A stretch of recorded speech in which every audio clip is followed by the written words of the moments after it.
Assalamu alaikum, I'm Aisha and you're watching Samaa News. Here are today's headlines.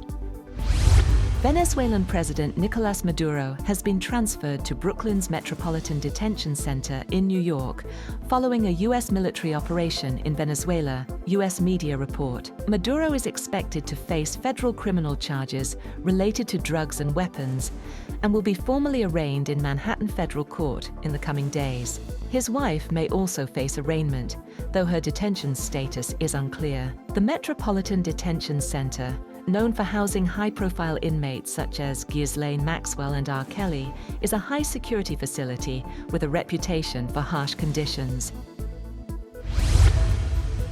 At least 40 people, including civilians and military personnel, were killed in recent U.S. strikes on Venezuela, the New York Times reports. The strikes followed a U.S. military operation that captured President Nicolás Maduro. One airstrike hit a 3-story residential building in Samaa, near Caracas's main airport, destroying homes and displacing families. Among the dead was 80-year-old Rosa Gonzalez and members of her family. Survivors described widespread loss and despair. The operation, involving air, land, and sea forces, escalates tensions between Washington and Caracas.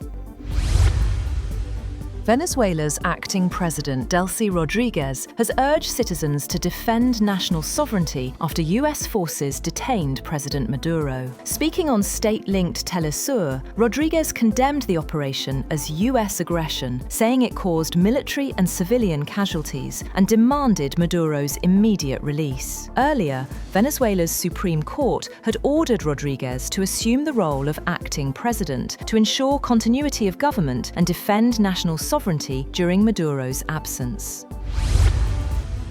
New York City Mayor Zoran Mamdani says he has spoken directly with US President Donald Trump and opposed what he described as a pursuit of regime change in Venezuela. Speaking to reporters, Mamdani said he called the president to formally register his objection, arguing that such actions violate federal and international law. His remarks come after US Special Forces captured Venezuelan President Nicolás Maduro and transported him out of Venezuela to a jail in New York. The UN Security Council will convene on Monday following a U.S. military operation in Venezuela that captured President Nicolás Maduro. UN Secretary-General Antonio Guterres called the action a dangerous precedent for international diplomacy. Colombia, backed by Russia and China, requested the meeting to discuss the legality of the operation and its impact on global peace and security. Guterres' spokesperson, Stefan Dujarric, said the strike breaches international law and the UN Charter. The United States has lifted restrictions on Caribbean airspace imposed after its military operation in Venezuela, allowing flights to resume from midnight Eastern Time. Major US carriers say services will gradually restart, though airlines warn it may take days to clear passenger backlogs. China has said that it is deeply shocked and strongly condemns the United States' use of force against the sovereign state of Venezuela and its action against the country's president. The Chinese Foreign Ministry said the US move constitutes a serious violation of international law and an attack on Venezuela's sovereignty and independence. It warned that such actions threaten peace and security in Latin America and the Caribbean.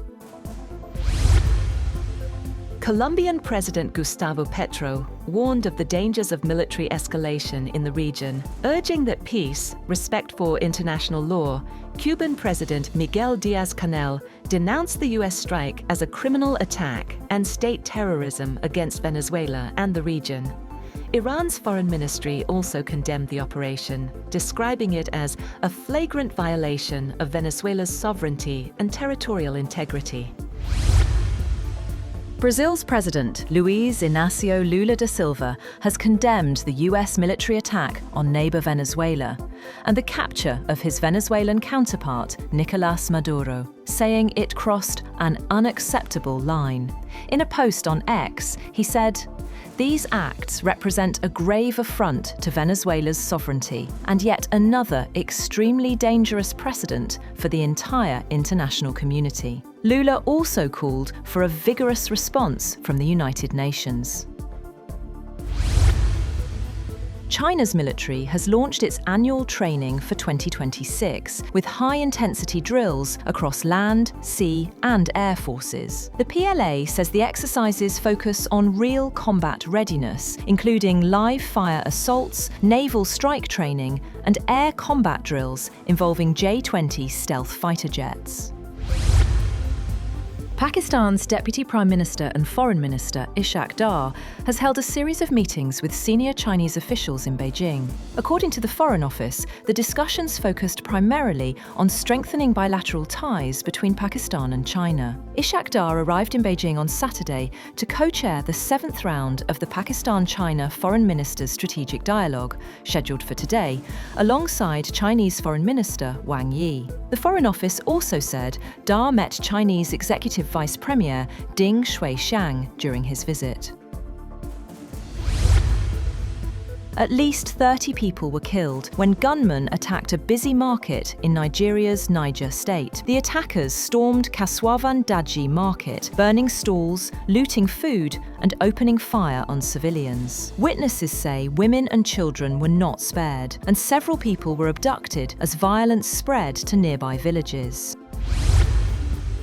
One person has been killed and 2 others injured in a Ukrainian drone attack in Russia's western border region. The governor of Belgorod said a drone struck a vehicle, killing a man and seriously injuring a woman and a 4-year-old child. He said both of the injured were taken to hospital in serious condition. Firefighters later extinguished a blaze that engulfed the car following the attack. North Korea launched ballistic missiles on Sunday, coinciding with South Korean President Lee Jae-myung's visit to China and shortly after the US military operation in Venezuela. The strikes mark Pyongyang's first tests in 2 months, raising tensions across East Asia. At least 2 missiles flew 900 to 950 kilometers into the East Sea. Officials said the tests signal North Korea's nuclear deterrence, warning both China and the US. That's all for now. For more updates, visit www.samaa.tv. Thank you for watching Samaa News.